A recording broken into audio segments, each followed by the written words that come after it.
اور اس کے ساتھ پھر خرافات یہ جو شامل ہو چکی ہیں، اس نے معاشرے کو پیس کے رکھ دیا۔ جو مزارات پہ ہو رہا ہے ہم ڈٹ کے اس کا انکار کرتے ہیں، اللہ کے علاوہ کسی کے سامنے سجدہ جائز نہیں ہے، بلکہ ہمارے امام احمد رضا خان فاضل بریلوی نے لکھا ہے، آپ فرماتے ہیں کہ سجدہ قبور بالاتفاق حرام ہے اور طواف قبور بالاتفاق حرام ہے، زیارت قبور بالاتفاق جائز ہے، بوسہ قبور مختلف فی ہے، احوط یہ ہے کہ نہ دیا جائے، یعنی بوسے سے بھی اگر گریز کر لیا جائے تو کسی کو کوئی اور شائبہ نہ ہو تو یہ بھی بہتر ہے، لیکن خیر بوسے کے بارے علماء قائل ہیں، اس پر دلائل بھی موجود ہیں، لیکن قبروں کے سامنے یوں ہی کھڑے ہو جانا اور کھڑے ہو کر کے یوں سر جھکانا یہ جائز نہیں ہے۔ حضرت مجدد کی تعلیم کیا تھی؟ یہی بات کہی تھی اکبر نے کہ سجدہ نہیں کرتے تو ساری جھکا دی، آپ نے فرمایا نہیں جھکاؤں گا، پھر اس نے آپ کو دربار میں بلوایا، سازش کی، دروازہ چھوٹا رکھا کہ حضرت مجدد الفسانی جب داخل ہوں گے تو سر جھکا کے تو گزریں گے، تو کہوں گا لو سر جھکا ہی لیا، لیکن جن کے سر کو اللہ بلند کرے کون جھکا سکتا ہے؟ حضرت مجدد جب دروازے پہ پہنچے تو سمجھ گئے کہ یہ میرے لیے ایک جال بنا گیا ہے کہ جھکوں گا تو گزروں گا، آپ نے پہلے اپنی ٹانگیں داخل کی۔ تو اقبال خراج پیش کرتا ہے، حاضر ہوا میں شیخ مجدد کی لحد پر، وہ خاک کے زیر فلک مطلع انوار، گردن نہ جھکی جس کی جہانگیر کے آگے، جس کے نفس گرم سے ہے گرمی احرار، وہ ہند میں سرمایہ ملت کا نگہبان، اللہ نے بر وقت کیا جس کو خبردار۔ اس لیے کسی کو اپنے سامنے جھکانا یا کوئی میرے لیے کھڑا ہو، حضور نے یہ بھی فرمایا کہ جو شخص یہ ارادہ رکھے کہ میرے لیے لوگ کھڑے ہوں اپنا ٹھکانہ جہنم میں تلاش کرے۔ آج خود اگر کوئی کھڑا ہو جائے تو یہ اس کی مرضی، اور حضرت سعد آئے، حضور نے فرمایا قوموا الی سیدکم، یہ تمہارا سردار آیا، اس کا اٹھ کے استقبال کرو، لیکن اگر کوئی خود چاہے کہ میرے لیے کھڑے ہوں تو اس کے لیے یہ وعید فرمائی۔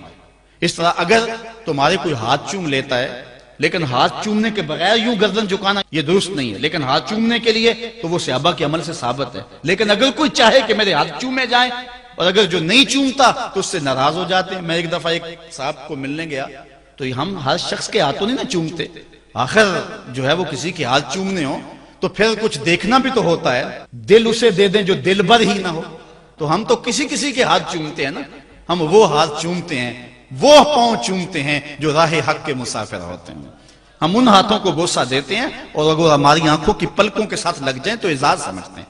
تو خیر میں نے مصافحہ کیا تو ناراض ہو گئے، انہوں نے پکڑ کے میرے ہاتھ چوم لیے، کہنے لگے لو کیا بگڑا ہے میرا؟ میں نے کہا کہ ٹھیک ہے تمہارا کچھ نہیں بگڑا لیکن میرا بھی کیا بگڑا اگر نہیں چومے تو یہ عجیب سی کہانی ہے، ناراض ہو جاتے ہیں، ایک بت خانے بنے ہوئے ہیں، لوگ آئے ہمیں خدا ملاؤ، تم نے اپنی پوجا شروع کروا دی، لوگ آئے کہ خدا کا نام جپا جائے اور تم صرف اپنی ہی خوشامد چاہتے ہو، ہر وقت تمہارا ہی ذکر ہو۔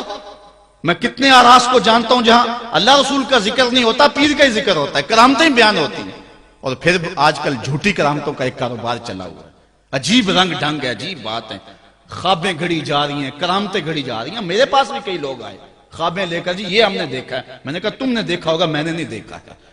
لوگ بڑے مفاد پرست ہیں، بڑے بڑے رنگوں میں آتے ہیں۔ ایک بندہ میرے پاس ایک دفعہ آیا کہ جی میرے پاس 12 موئے مبارک ہے، میں 2 آپ کو دینا چاہتا ہوں۔ میں نے کہا تو لوٹ سیل لگائی ہوئی ہے، موئے مبارک کوئی تماشا ہے؟ جہاں سے مرضی کو بال اٹھا کے کہہ دیتا ہے یہ حضور کا موئے مبارک ہے، یہ کوئی تماشا ہے؟ اگر کوئی ہے اور کثرت سے دنیا پر موجود ہیں وہ تو برکت والی بات ہے، لیکن آج ہر لئی میں رازدار دین شدے والی بات ہے، اور ہر شخص جو مرضی دعویٰ۔ ایک بندے نے ایک دن مجھے رات کو فون کیا، جناب کہاں ہیں؟ میں نے کہا گھر میں ہوں۔ کہنے ذرا باہر نکل کے دیکھو۔ میں نے کہا کیا ہے؟ کہا جی آسمان کی طرف دیکھو۔ میں نے کہا ہوا کیا ہے؟ کہنے لگا چاند کے اندر حضور کی تصویر ہے۔ میں نے کہا تو پاگل ہے، لوگوں نے زندگیاں گزار دی اور زیارت نہ ہوئی، اور تو جو ہے لوٹ سے لگا دی ہوئی ہے کہ چاند کے اندر تصویر لگا دی۔ میں نے کہا کمال ہے، کوئی بات کرنے والی ہے تیری؟ ہمارے ہاں ذوف الاعتقادی اتنی پھیل گئی ہے کہ جو بات کرے لوگ پیچھے دوڑ پڑتے ہیں۔ کئی ایسے واقعات ہوئے ہیں، کوئی کہتا ہے میرے گھر میں حضور کے قدم لگے ہیں، کوئی کچھ بول رہا ہے، کوئی کچھ بول رہا ہے۔ یہ لوگ اللہ سے ڈرتے نہیں ہیں، خوف نہیں کرتے۔ جھوٹی خوابیں، جھوٹی کرامتیں اگر سچی ہیں تو میں ان کا انکار نہیں کرتا، لیکن اس وقت معاشرے کے اندر جو کچھ ہو رہا ہے میں اس کی نشاندہی کر رہا ہوں۔ اپنے بھی خفا مجھ سے ہیں، بیگانے بھی ناخوش، میں زہر حلال کو کبھی کہہ نہ سکا کند، بات وہی کہتا ہوں سمجھتا ہوں جسے حق، نئے ابلہ مسجد ہوں نئے تہذیب کا فرزند۔ میں کہتا ہوں اگر جھوٹوں کے پیچھے چلو گے رسول اللہ ناراض ہو جائیں گے تم سے۔ یہ جرت کیوں کرتے ہو؟ یہ ہمت کیوں کرتے ہو؟ کیوں جھوٹے دعوے کرتے ہو؟ سچ بولو، تمہارے پیچھے کوئی لگے یا نہ لگے اس کی پرواہ نہیں ہے۔ یا ایھا الذین آمنوا اتقوا اللہ وقولوا قولا سدیدا، اللہ فرماتا ہے ایمان والو سیدھی سیدھی بات کرو، پھر کیا ہوگا؟ یصلح لکم اعمالکم ویغفر لکم ذنوبکم، وہ تمہارے اعمال بھی ٹھیک کر دے گا، تمہارے بخشش بھی فرما دے گا۔ نہ لوگ اکٹھے ہوں، نہ مجمع بنے، نہ حلقہ بنے، یار یہاں تو 72 ہوں تو وہ بھی قبول ہیں۔ یہاں مقدار نہیں دیکھی جاتی، یہاں معیار دیکھا جاتا ہے، سر نہیں گنے جاتے، دل گنے جاتے ہیں۔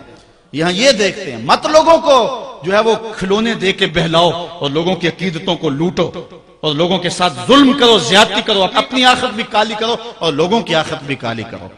آپ دیکھیں دائیں بائیں، اپنی نظر رکھیں، نگہباں بن کے جو اہل چمن کی آبرو لوٹے، چمن والو عقیدت چھوڑ دو ایسے نگہباں کی، کوئی حق کا مسافر تلاش کرو، چاہے اس کے کپڑے پھٹے ہوئے ہوں، کرامت اس کی نہ ہو ساری زندگی کے اندر، لیکن محمد عربی کی غلامی تو ہو نا۔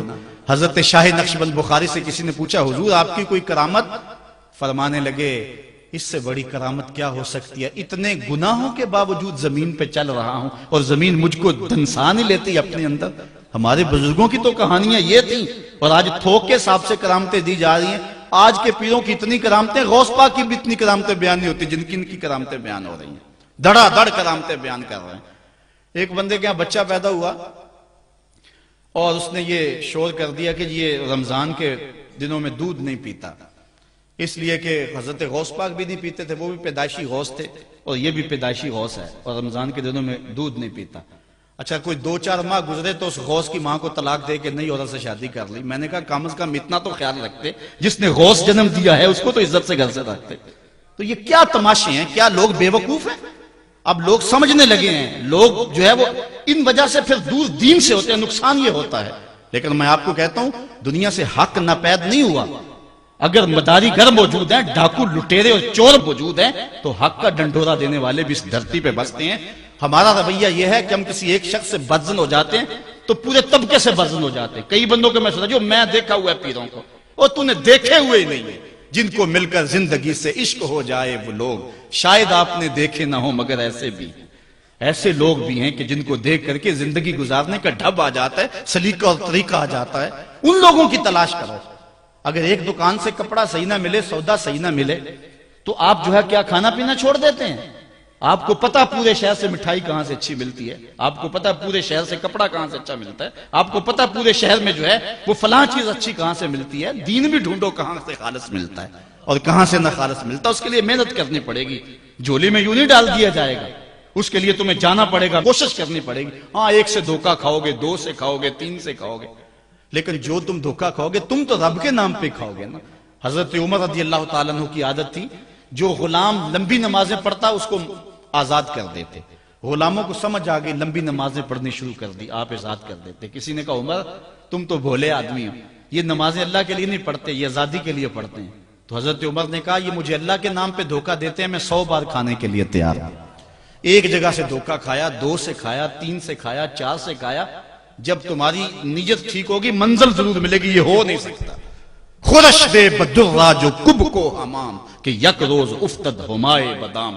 سادی کہتے ہیں چارہ ڈالتا جا، دانا ڈالتا جا، کبھی تتر آئے گا، کبھی مور آئے گا، کبھی کبوتر آئے گا، پھر ایک دن جس کو تو تلاش کرتا ہے وہ ہما بھی تو آ ہی جائے گا نا۔